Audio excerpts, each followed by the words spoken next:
sans date, 1957. À propos des vies antérieures. Si l'on voulait vraiment dire les choses, il faudrait tout dire, avec tous les détails.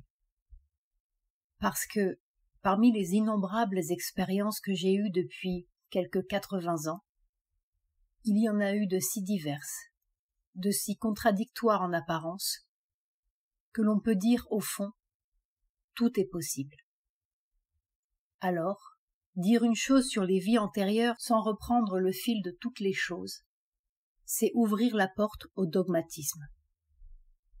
Ils diront un jour, mère a dit ceci, a dit cela, et c'est comme cela que se font les dogmes, hélas. Donc, étant donné la multitude des expériences, et qu'il est impossible que je passe ma vie à parler et à écrire, dites-vous bien que tout est possible, et ne soyez pas dogmatique. Je peux cependant vous donner quelques indications générales. C'est seulement quand on s'est identifié consciemment à son origine divine que l'on peut en toute vérité parler de mémoire de ses vies antérieures. Sri Aurobindo parle d'une manifestation progressive de l'esprit dans les formes qu'il habite. Quand on est arrivé au sommet de cette manifestation, on a une vue plongeante sur le chemin déjà parcouru et on se souvient. Mais il ne s'agit pas d'un souvenir à la manière mentale. Ceux qui prétendent avoir été tel seigneur du Moyen-Âge ou tel personnage vivant à tel endroit, à telle époque, sont des fantaisistes. Ils sont simplement victimes de leur propre imagination mentale. Ce qui reste des vies antérieures, en effet, ce ne sont pas de belles images d'Épinal où vous vous voyez en grand seigneur dans un château ou en général victorieux à la tête d'une armée. Ça, c'est du roman. Ce qui reste, c'est le souvenir des instants, où l'être psychique a émergé des profondeurs de votre être et s'est révélé à vous, c'est-à-dire le souvenir des instants où vous avez été pleinement conscient. Ce développement de la conscience se fait progressivement à travers l'évolution, et la mémoire des vies passées se limite généralement aux instants critiques de cette évolution, aux grands tournants décisifs qui ont marqué un progrès de votre conscience. Au moment où l'on vit de telles minutes dans une vie, on ne se préoccupe pas du tout de se souvenir que l'on est monsieur un tel, vivant à tel endroit et à telle époque. Ce n'est pas le souvenir de votre état civil qui reste. Au contraire, on perd conscience de ces petites choses extérieures, accessoires, périssables, pour être tout entier dans le flamboiement de cette révélation de l'âme et de ce contact divin.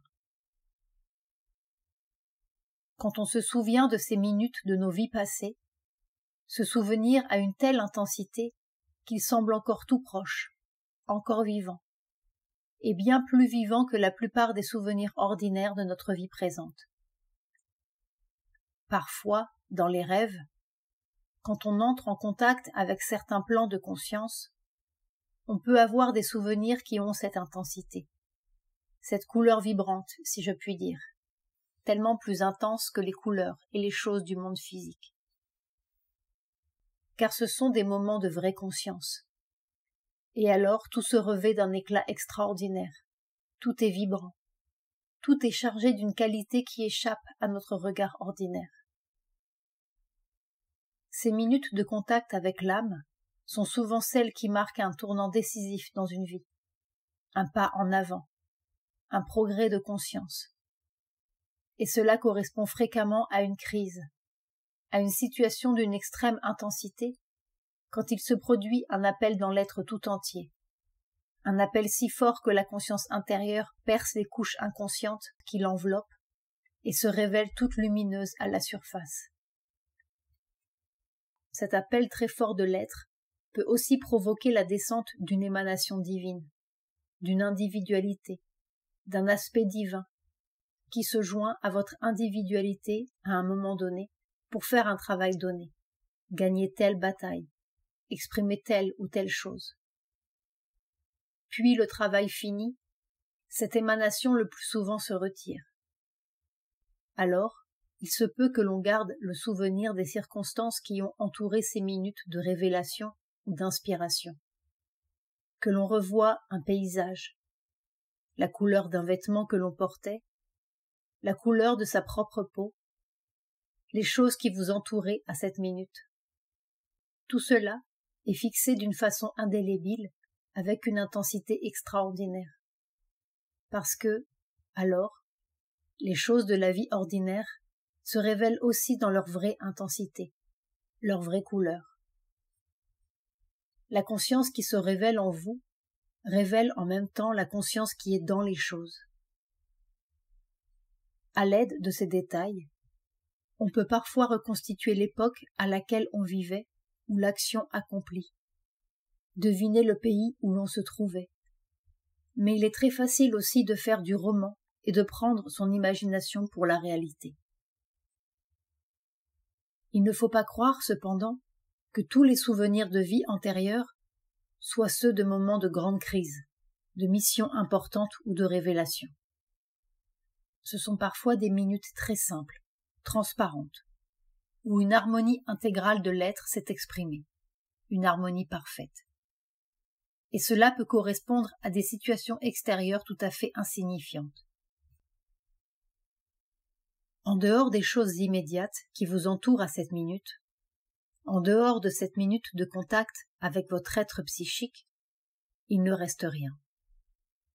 Une fois passé l'instant privilégié, l'être psychique se renfonce dans sa somnolence intérieure et toute la vie extérieure se fond dans une grisaille monotone dont il ne reste pas de traces.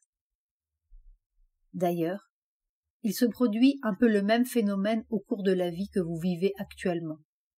En dehors des instants d'exception, où vous êtes à un sommet de votre être, mental, vital ou même physique, le reste de votre existence semble se fondre dans une couleur neutre, sans grand intérêt, où il importe très peu d'avoir été à tel endroit plutôt qu'à tel autre, et d'avoir fait telle chose plutôt que telle autre. Si vous essayez tout d'un coup de regarder votre vie comme pour rassembler son essence, 20 ans, ou 30, ou 40 ans derrière vous, vous verrez jaillir spontanément 2 ou 3 images qui auront été les minutes vraies de votre vie, et tout le reste s'efface. Un choix spontané s'opère dans votre conscience et une élimination formidable. Ceci vous donnera un peu l'idée de ce qui se produit dans les vies antérieures. Un choix de quelques instants particuliers et une élimination immense. Bien sûr, les premières vies sont très rudimentaires et il n'en reste que peu de choses. Des souvenirs très espacés, mais plus on progresse en conscience, plus l'être psychique est consciemment associé aux activités extérieures, et plus les souvenirs se font nombreux, cohérents, précis. Mais encore une fois, le souvenir qui reste, c'est celui du contact avec l'âme, et parfois celui des choses qui se sont trouvées associées à la révélation psychique, pas l'état civil, ni les décors changeants. Et ceci explique pourquoi les prétendus souvenirs de vie animale relèvent de la plus haute fantaisie. L'étincelle divine est chez eux trop enfouie pour venir consciemment à la surface et s'associer à la vie extérieure. Il faut devenir un être totalement conscient dans toutes les parties de son être, totalement uni à son origine divine, pour pouvoir dire vraiment que l'on se souvient de ses vies antérieures. Sans date, 1957. Note de mère à Satprem. C'est en soi-même qu'on trouve la Prétentaine. Prétentaine, le nom d'un voilier sur lequel nous voulions partir seuls faire le tour du monde.